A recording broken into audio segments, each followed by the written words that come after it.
Hi friends, welcome to my channel.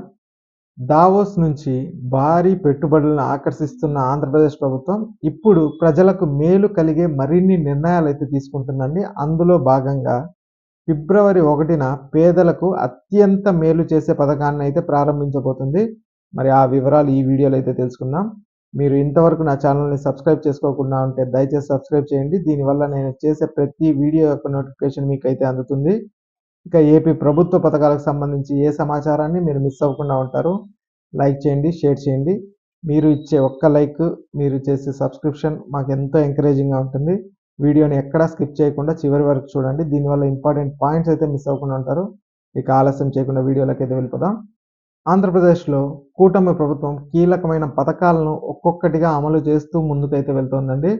తాజాగా పేదలకు ఉచితంగా ఇల్లు ఇవ్వాలనే ఉద్దేశంతో ఈ పథకానికి ప్లాన్ అయితే రెడీ చేసింది. ఇళ్లతో పాటు అర్హులకు గ్రామాల్లో 3 సెంట్లు, పట్టణాల్లో 2 సెంట్లు ఇళ్ల స్థలాలు కూడా ఇవ్వబోతున్నట్లు ఏపీ రాష్ట్ర గృహ నిర్మాణ శాఖ మంత్రి పార్థసారథి గారు అయితే తెలిపారు. ఫిబ్రవరి 1న తణుకు మండలంలోని తేత్తలిలో సీఎం చంద్రబాబు ద్వారా ఇళ్లను పొందే లబ్ధిదారులకు తాళాలు ఇచ్చే కార్యక్రమం ప్రారంభమవుతోందని మంత్రి తెలిపారు. ఆ రోజున ఏపీ వ్యాప్తంగా 1,14,000 ఇళ్లను ప్రతి నియోజకవర్గంలో ఎమ్మెల్యేలు, నేతలు, అధికారులు కలిసి లబ్ధిదారులకు ఇస్తూ తాళాలు అందజేస్తారని మంత్రి అయితే వివరించారు. అందువల్ల ఫిబ్రవరి 1న లబ్ధిదారులు కొత్త ఇళ్లలో ప్రారంభోత్సవాలు చేస్తారు అనుకోవచ్చు. అర్హత ఉన్నవారికి తప్పనిసరిగా ఇల్లు ఉండాల్సిందే అని సీఎం చంద్రబాబు నాయుడు గారు చెప్పారని మంత్రి తెలిపారు. గత వైసీపీ పాలనలో నిర్మాణంలో ఉన్న టిడ్కో ఇళ్లను పూర్తి చేయకుండా నిర్లక్ష్యంగా వదిలేసి లబ్ధిదారులకు అవి దక్కకుండా కుట్రలైతే పాల్పడ్డారని, కొత్త ప్రభుత్వం దగ్గర ఖజానాలో డబ్బు లేకపోయినా వచ్చే రెవెన్యూతో జాగ్రత్తగా ఇళ్ల నిర్మాణం చేపట్టడం జరుగుతుందని మంత్రి వివరించారు. అర్హులందరికీ తప్పనిసరిగా ఇల్లు ఇస్తామన్నారు.